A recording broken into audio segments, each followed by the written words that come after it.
మీ business ఏదైనా మీ ఊర్లో promotion చేయాలంటే అది సుమన్ టీవీతోనే సాధ్యం. ఇప్పుడే సంప్రదించండి. మరొకసారి ఈ ఎమర్జెన్సీకి సంబంధించిన అంశాల్ని పత్రికా విలేకరుల సమావేశం ద్వారా ప్రస్తావించమని పార్టీ ఇచ్చిన యొక్క సలహా ప్రకారం ఈరోజు ఈ సమావేశాన్ని ఏర్పాటు చేయడం జరిగింది.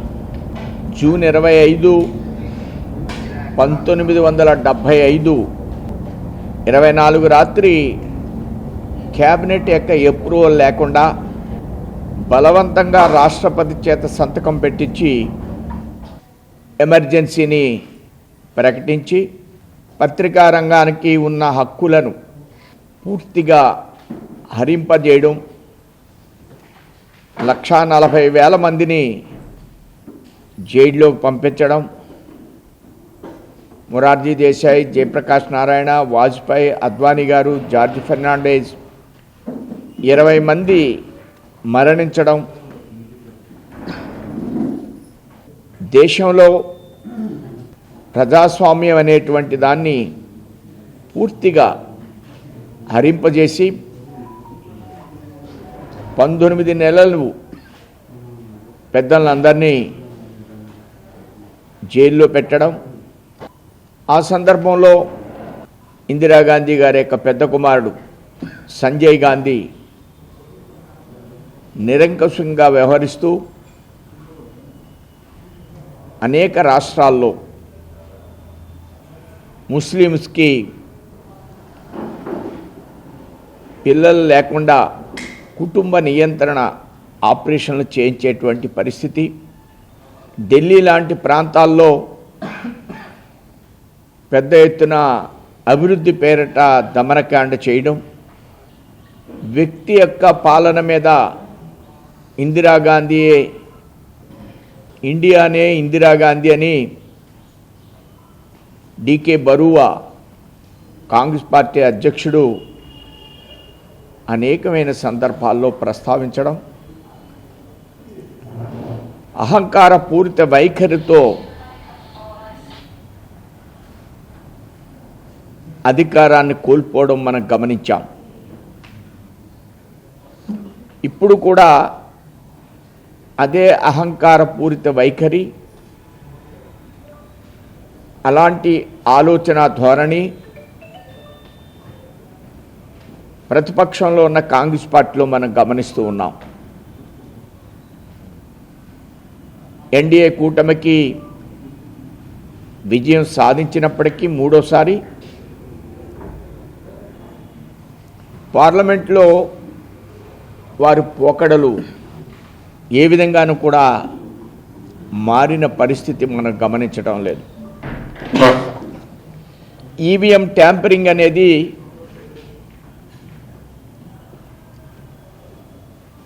రాహుల్ గాంధీ గారు ప్రస్తావించడం,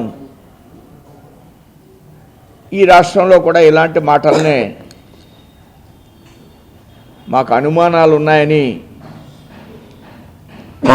ఓడిపోయిన పార్టీ ప్రకటించడం హాస్యాస్పదం.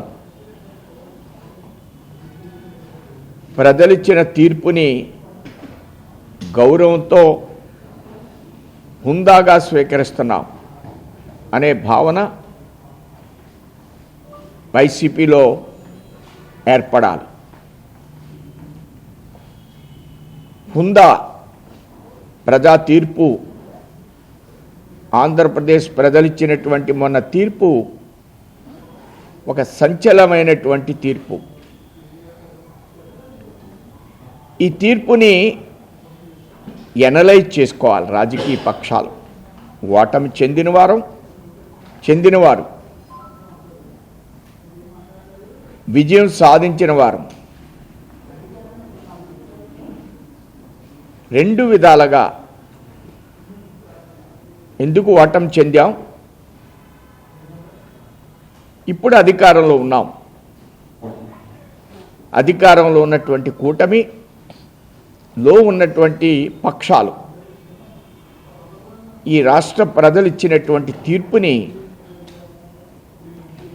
ఏ విధంగా ఒక సమగ్ర సమిష్టి ప్రణాళికతో సమగ్ర అభివృద్ధితో వికసిత భారత్ అనేటువంటి ఆలోచనని ఆంధ్ర రాష్ట్రంలో వికసిత ఆంధ్ర అనేటువంటి ఆలోచనతో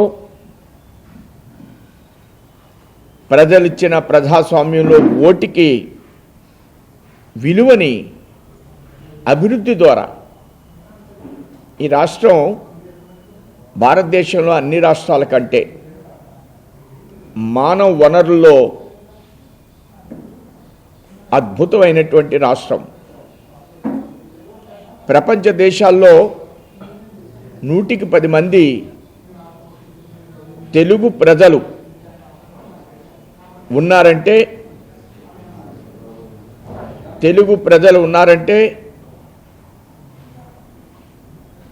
10%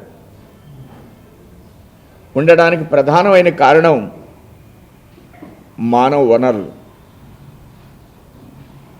అలానే మానవ వనరులే కాదు, గుజరాత్ తర్వాత 900 కిలోమీటర్ల తీర ప్రాంతం ఉన్నటువంటి రాష్ట్రం. ఈ తీర ప్రాంతం మూలంగా ఈవేళ మత్స్య సంపద మూలంగా 40,000 కోట్ల రూపాయలు విదేశ మారక ద్రవ్యం రాష్ట్ర ప్రభుత్వానికి వచ్చేటువంటి పరిస్థితి. మత్స్య సంపద, అలానే సముద్రం ఆధారంగా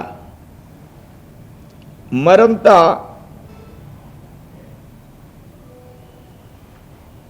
ఓడరేవుల నిర్మాణం, అలానే ఇప్పటికి కూడా మన రాష్ట్రం నుంచి మత్స్యకారులు ఇతర రాష్ట్రాలకు వలస వెళ్ళేటువంటి పరిస్థితి, పాకిస్తాన్కు కూడా పట్టుబడినటువంటి పరిస్థితి. మన మత్స్యకారులు మెడ్రాస్ బోర్డరు, అలానే గుజరాత్ బోర్డరు, గుజరాత్ వెళ్తారు, మద్రాసు వెళ్తారు, అదేవిధంగా కర్ణాటక వెళుతున్నారు. ఈ వెళ్ళేటటువంటి కార్మికులు రక్షించాలంటే వారికి బెర్తలు కట్టాలి. నరేంద్ర మోడీ గారు 60-40 రేషియోలో వీళ్ళ కోసం బెర్తలు కట్టడం కోసం 14లో స్కీమ్ పెట్టారు. అది ఇంకా కూడా రాష్ట్రంలో నత్తనడగ్గా నడుస్తుంది. దీని మీద చాలా స్పీడ్గా ప్రభుత్వం స్పందించాలి, ఈ కార్మికులను ఆదుకోవాలి. బెర్త్ ఉంటే కిలో చేపలు 200 అమ్మితే అదే బెర్త్ ఉంటే 500 రూపాయలు అమ్మడానికి అవకాశం ఉంటుంది. వలస వెళ్ళే కార్మికులు కూడా నిలుపుదల అవ్వడానికి అవకాశం ఉంటుంది.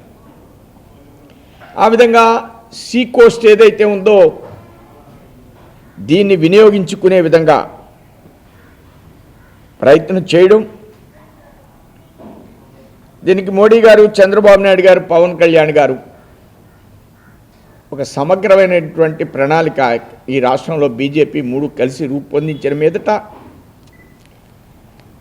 ఈ రాష్ట్రంలో మన రాష్ట్రంలో ఉన్నటువంటి గత ప్రభుత్వ తప్పిదనాల మూలంగా ఉన్న